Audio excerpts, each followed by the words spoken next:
obviously, as Raptor fans, Scottie Barnes has played 3 or 4 games. Precious Achiuwa has played 3 or 4 games for the Raptors. Malachi Flynn.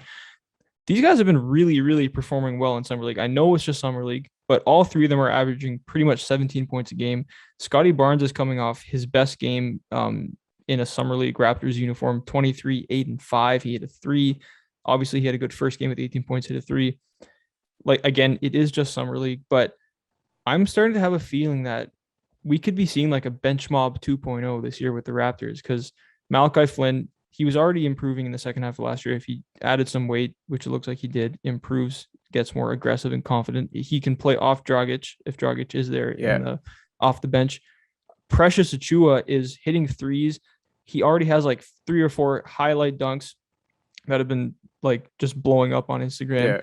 yeah, Looks like he's just playing his butt off with energy in summer league for some reason, which is I love. which is good. And Yeah, yeah, and same with Scottie Barnes, just like doing his thing on offense, but always bringing it on defense, making plays happen, making highlights happen on defense. That this looks like it could be a really fun bench, like especially when Pascal comes back and he is and starting, and then Boucher. Barnes Yeah, moves to the bench and with Boucher and everything. Like, yeah, how are we feeling about this bench? yeah. Like if Dragic plays on this bench, which he says he is reporting to the Raptors, and he says he is going to do his job and be professional, and did apologize for his comments. So if Dragic plays on the bench and Dragic is like the sixth man and just sets everything, in tail with Barnes being seventh, Flynn being eight, or actually Barnes being seventh, Boucher being eighth, Flynn being like ninth, Yeah. and then like Precious being the 10th man, like that's a really deep, good team. Uh, it's really young, exciting, obviously besides Dragic, and it's going to be very interesting. Everyone could kind of shoot. Even Precious is showing, Yeah. a little bit of that Yeah. jumper. Yeah. Scottie Barnes, his jumper, I like it. It's good. He seems like he rushes it a little bit, but it's definitely improving from someone who came into the league like can't shoot. Like that was one Yeah. of the No. things that was said about him. Yeah. It's definitely improved massively from his college days Yeah. You can tell right away. to like the first day of summer league, right? Yeah. So that's improved. People forget how good Dragic is. He's probably in contention for six man of the year. If he plays like enough games, it's usually his health that kind of prevents him from getting that award. So we're gonna have easily a six man of the year candidate. We're gonna have from Flynn looks like one of the best backup point guards from his point guard, like from his summer league play. He looks dominant. He looks quick. He looks like a mini Freddie, Yeah. which is perfect, right? Because Yeah. if Fred VanVleet comes out of the game, you get mini Freddie in, Yeah. who's the same height. He's just younger. That's why he's called mini Freddie. Yeah. But he comes in, he hoops, and he's going to be amazing. You have a fourth pick with unlimited potential who looks like he could drop 20. Obviously, he's going to have ups and downs and inconsistency issues from his rookie year, but he looks really great with high potential. You have someone in Boucher who was talked in six man of the year last year. People forget that, but to start the season when the Raptors, before they got hit with COVID and they were fourth in the Yes. standings, Boucher was what, third in six man of the year conversations? Yeah. He was easily in that thing. Obviously, Jordan Clarkson, the guy who won it, was already first, but Boucher was talked about. He was like, oh man, this guy, he might get that third ranking. So that was really fun. And add him on that, he's going to be great. And then Precious, like this can be a good team, man. And I didn't even mention Freddie, Freddie. Freddie Gillespie, who a lot of Watanabe. people, yeah, a lot of people are Yeah. hating on Freddie Gillespie right now because he's having bad summer league games. But I'm telling people just to relax, let him play besides like Fred VanVleet and really good point guards who Mm-hmm. get him the ball right in front of him, Yeah. and he'll have good just enough energy to play. But man, this bench looks fun, looks interesting. We need him on Serge Ibaka's cook-off show again. Bench mob 2.0. Yeah. Man, it's fun. It's definitely gonna be fun to watch. Yeah. So the so you consider that bench, add it to like not one of the best starting fives in the East, but Yeah, a starting five with potentially 3 20-point scorers and Fred, OG, hopefully, and Pascal once he comes Pascal. back. Yeah, Gary Trent Jr. is probably going to be like 16 at the minimum, yeah.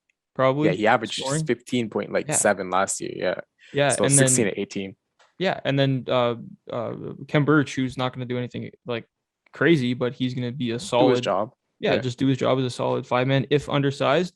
That's going to be the question, the size at the center position. But with Precious like bringing that energy, looking like maybe like a Montrezl Harrell type of player for us, with just like the different looks we can throw at teams, yeah, maybe like at least I was being a little too harsh on the Raptors, and with the coaching that we know that they're going to have, with the team identity and culture, being back in Toronto with fans, like you talked about last time, maybe this team could actually push for that second tier, like maybe the tail end of the second tier in the East. Yeah, like we could definitely see this team, competing with the Wizards, the Pacers, the Yeah. Hornets, all those type of teams for that like 8 and play in, maybe even 7 or 6, squeak up there. Yeah. And like as Fred VanVleet said, like this team was a fourth before COVID hit, and everyone's, like literally the best player, Pascal Siakam's body got destroyed and lost 15 pounds, right? Yeah. So before that, they were like the fourth seed, and now they just upgraded their center position. They got a lot more deeper. Obviously, the loss of Kyle Lowry is huge. That's why we have him, instead of being fourth, we have him dropping down to 8 in the play-in. Yeah. We're like, we respect him, and we're acknowledging how good he is. But to discredit what Fred VanVleet, OG Anunoby, and Pascal Siakam's like improvements, I think that's foolish. I think the rest of the league is not looking at us Raptors and they're like, oh, easy game, which we might be looking at like, when you look at like the Orlando Magic, players aren't going to say it, but Yeah. it's considered an easy game, right? I don't think anyone's looking at the Raptors and like easy game, pencil it for a dub. So it's a fun team. It's competitive, and they could win against anyone on a given night. Yeah, no, totally. Like outside of Embiid, I guess count Giannis in there. He's not a 5, but count Giannis. Jokic, yeah. How many times are they going to be playing the Nuggets, right? Like twice. Yeah, twice. Yeah. Like what teams are really going to give the Raptors too much trouble size-wise, right? Like most of the time they're going to be able to get by with the size they have. That's what we saw towards the end of last year. Like their size was way worse than it was now. Like for the first 3 quarters of last year, and they really struggled. But I really do think it's going to be better, and it's not going to show too much except in those most extreme cases. Yeah, like you play Embiid 4 times. Yeah. You play Giannis 4 times, and you play Jokic twice. That's 10 games. And then obviously there's other good bigs too, but we know those other bigs, you could put a Precious, a Bridge on them and just have like higher energy, a Boucher, like high energy, high rotation guys who are just going to, constantly be in their face, pick up fouls, obviously. And, we just have so much of those guys to rotate in, and we're just going to be like so much different looks at those centers that we're going to cause them to have difficult games, right? Yeah. So it's not back in the day when we had Boucher, Alex Len. I'm not Boucher. We had Alex Len, Baines. Boucher couldn't even play the 5 because he was so skinny. Yeah. So yeah, we had those 2 guys who aren't even in the league anymore. So we could tell how big of this improvement is, and people are really underrating how much Birch and Precious are going to be an improvement at the center spot compared to last year. Yeah, and just look, and like forgetting about the center spot for a second, Fred VanVleet for his size is one of the best 6-foot defenders in the league. Yeah.